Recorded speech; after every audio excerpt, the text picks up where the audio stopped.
It was almost midnight when Marcus finally stepped onto the platform. The city hummed with a quiet energy, but here, in the station, it was silent.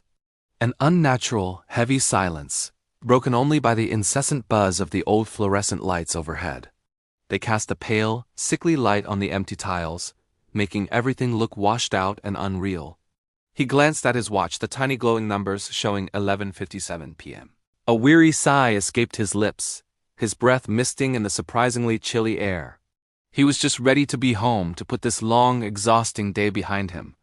He just had to wait for the last train. A distant rumble began to grow, a vibration he could feel through the solace of his shoes. It wasn't the familiar, comforting sound of an approaching train. This was different, sharper, more metallic. Then, a single headlight cut through the darkness of the tunnel, blinding him for a moment. With a loud hydraulic hiss, the train ground to a halt. The doors slid open, revealing an interior that was both pristine and profoundly unsettling. The carriage was spotless, almost sterile. Not a single piece of trash, not a single scuff mark on the floor. And it was completely, utterly empty. A shiver, not entirely from the cold, ran down Marcus's spine. He hesitated for a moment, a little voice in the back of his mind screaming at him to turn around, to call a cab, to do anything but get on this train. But he was tired. His apartment was waiting. Shaking off the feeling, he stepped inside. The doors hissed shut behind him with a finality that made his stomach clench. He slid into a seat by the window and tried to ignore how the air inside was biting, unnaturally cold.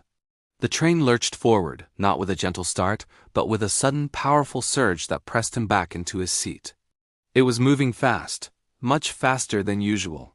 He looked out the window, expecting to see the familiar blur of city lights, the concrete and steel landscape of his life.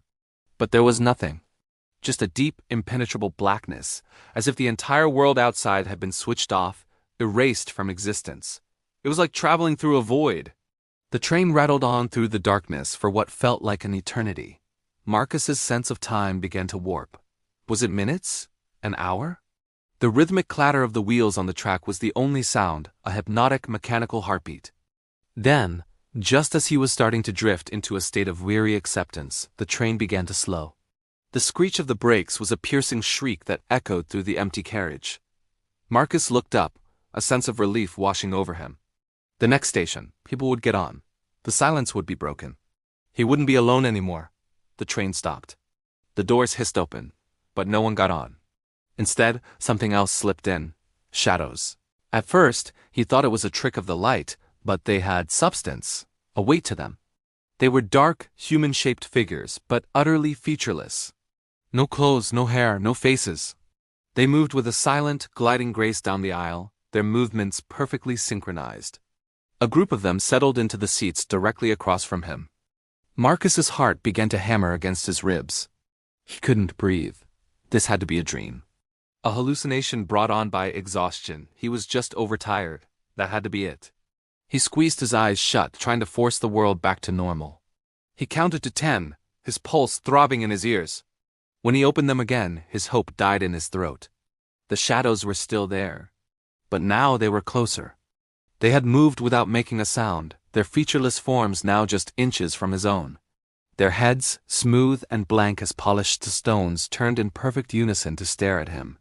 There were no eyes, but he could feel their gaze, a cold, analytical pressure that seemed to pierce right through him. His throat tightened, a strangled gasp catching in his chest. One of them leaned forward. The air grew impossibly cold where it passed. A whisper slithered into his ear, a sound like dry leaves skittering across pavement. Yet somehow, horrifyingly, it sounded like his own voice, twisted and distorted. "You missed your stop," it rasped. At that exact moment, the train jolted with incredible violence. Marcus was thrown forward, his hands instinctively grabbing for a nearby pole to steady himself. The carriage plunged into absolute darkness. The emergency lights flickered on and off in a chaotic strobe, each brief flash revealing a new, terrifying tableau. And then, as quickly as it had begun, the chaos stopped.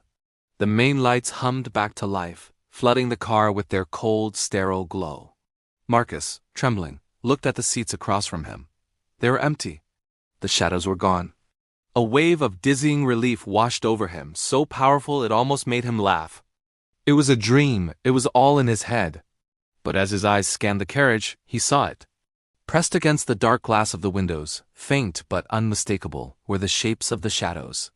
They looked like ghostly handprints, impressions left on the cold surface, a lingering stain of their presence. A crackle from the PA system overhead made him jump. A distorted, garbled voice, thick with static, echoed through the car. "End of the line!" The train slowed to a final definitive stop in total, consuming blackness.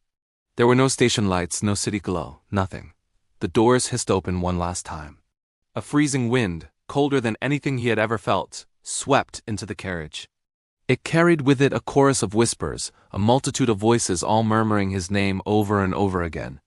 Marcus. Marcus. Marcus. He stood up on shaky legs, drawn to the open door against his will. He looked out onto the platform. It wasn't a platform.